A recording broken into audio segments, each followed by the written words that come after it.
इससे पहले हम लोग जो है फ्रेडरिक सारियू के 1848 में 4 चित्रों की एक श्रृंखला की पहली चित्र हमने देखी, जिसमें जनतांत्रिक और सामाजिक गणतंत्रों का एक संसार निर्मित किया गया। इसमें फ्रेडरिक सारियू के द्वारा जो अपना एक कल्पना के रूप में उसमें उकेरने का प्रयास किया।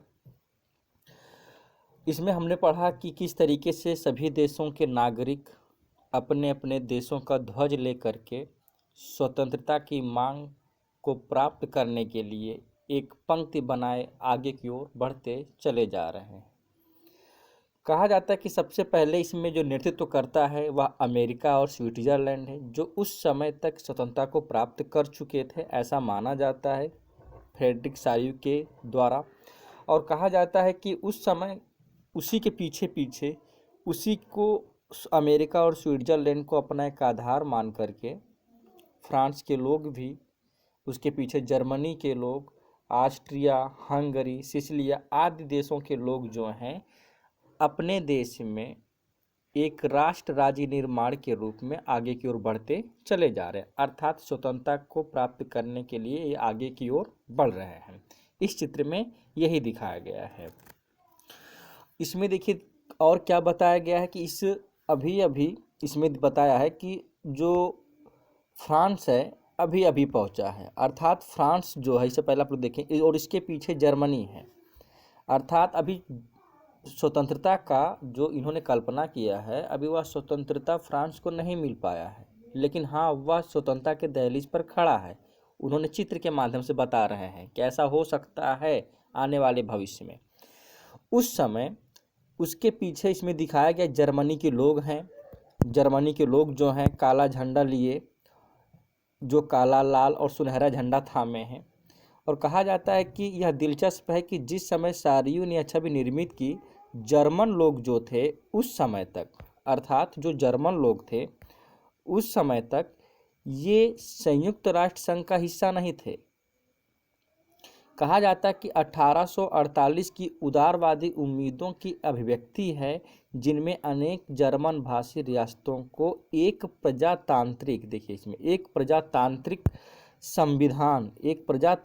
संविधान की बात इसमें कही गई है, के अंतर्गत एक राष्ट्र राज्य को गठित करने की चाह इन्होंने अपने जहन में संजोए रखें। जर्मन लोगों के बाद ऑस्ट्रिया, 2 सिसिलियों की राजशाही, लंबार्डी, पोलैंड, इंग्लैंड, आयरलैंड, हंगरी और रूस के लोग इसमें शामिल हैं।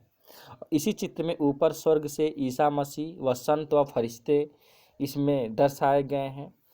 चित्रकार ने इनका उपयोग इसलिए किया है ताकि विश्व के राष्ट्रों के बीच परस्पर सामंजस्य बना रहे, अर्थात भाईचारे की भावना लोगों में बनी रहे।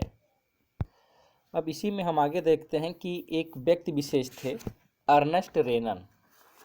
उन्होंने 1882 ईस्वी में सोर्बोन विश्वविद्यालय में एक व्याख्या दिए थे। ये फ्रेंच दार्शनिक हैं, अर्नेस्ट रेनन, अर्थात फ्रांसीसी दार्शनिक हैं। और इन्होंने व्याख्यान दिया और उस व्याख्यान का इनका शीर्षक था राष्ट्र क्या है। इन्होंने उसका शीर्षक दिया राष्ट्र क्या है। इसके संबंध में अर्नेस्ट रेनन ने बताया कि राष्ट्र समान भाषा, नस्ल, धर्म या क्षेत्र से बनता है। इसकी इन्होंने आलोचना किया।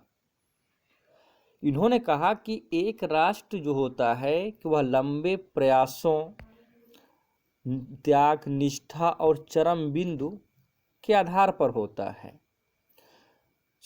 इसमें शौर्यवीरता से युक्त होता है, महान पुरुषों के नाम, गौरव। यह एक सामाजिक पूंजी होती है, मतलब कि जो एक राष्ट्र बनता है वह एक व्यक्ति विशेष नहीं बनाता, बल्कि सभी लोगों की एक वैचारिक सोच रहती है, सबका अपना अपना एक योगदान होता है, तब जाकर के एक राष्ट्र का निर्माण बनता है। उसी को सामाजिक पूंजी कही गई है।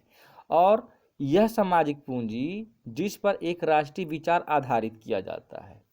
इन्होंने बताया कि अतीत में समान गौरव का होना, वर्तमान में एक समान इच्छा, संकल्प का होना, साथ मिलकर महान काम करना और आगे ऐसे काम करने की इच्छा, एक जन समूह होने की सभी शर्तें हैं, अतः राष्ट्र एक व्यापक रूप माना गया इसके अंतर्गत। और इन्होंने बताया कि जो राष्ट्र इसमें है, जिसमें इन्होंने बताया कि लोगों की इच्छा, मतलब किसी एक व्यक्ति विशेष की नहीं, जनमत संग्रह होना चाहिए। किसी भी राष्ट्र के अंतर्गत जनमत होना चाहिए, यानी कि लोगों की, सभी लोगों की एक सहमति होनी चाहिए, तभी वह एक अच्छा राष्ट्र बन सकता है, तभी हम उसको एक राष्ट्र हम कह सकते हैं। और संबंधित वहाँ के निवासी, अगर सलाह लिए जाने का किसी का अधिकार है तो निवासी है। अर्थात अगर हम इस देश के रहने वाले हैं और हमको यहाँ पर हर प्रकार के अधिकार दिए गए हैं, तो हम यहाँ के निवासी हैं। और किसी देश का विलय करने या किसी देश पर उसकी इच्छा के विरुद्ध कब्जा जमाए रखने में एक राष्ट्र की वास्तव में कोई दिलचस्पी होती नहीं है। राष्ट्रों का अस्तित्व में होना एक अच्छी बात है, बल्कि यह एक ज़रूरत भी है कि उनका होना स्वतंत्रता की गारंटी है। अगर दुनिया में केवल एक कानून, उसका केवल एक मालिक होता है, तो यह स्वतंत्रता नहीं कहलाता है। अर्थात अर्नेस्ट रेनन के द्वारा यह बात एक पंक्ति में कही गई है, इसको नोट कर लीजिएगा कि एक राष्ट्र लंबे